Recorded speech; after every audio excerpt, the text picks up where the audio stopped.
بسم الله الرحمن الرحيم. إذا السماء انشقت وأذنت لربها وحقت وإذا الأرض مدت وألقت ما فيها وتخلت وأذنت لربها وحقت يا أيها الإنسان إنك قادح إلى ربك قدحا فملاقيه فأما من أوتي كتابه بيمينه فسوف يحاسب حسابا يسيرا وينقلب إلى أهله مسرورا وأما من أوتي كتابه وراء ظهره فسوف يدعو ثبورا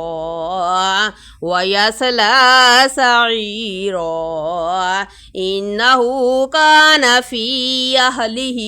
مسرورا إنه ظن أن لن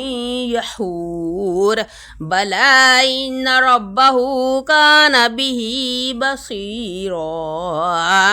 فلا أقسم بالشفق والليل وما وسق والقمر إذا اتسق لتركبن طبقا عن طبق فما لهم لا يؤمنون وإذا قرئ عليهم القرآن لا يسجدون بل الذين كفروا يكذبون والله أعلم بما يوعون فبشرهم بعذاب أليم إلا الذين آمنوا وعملوا الصالحات لهم أجر غير ممنون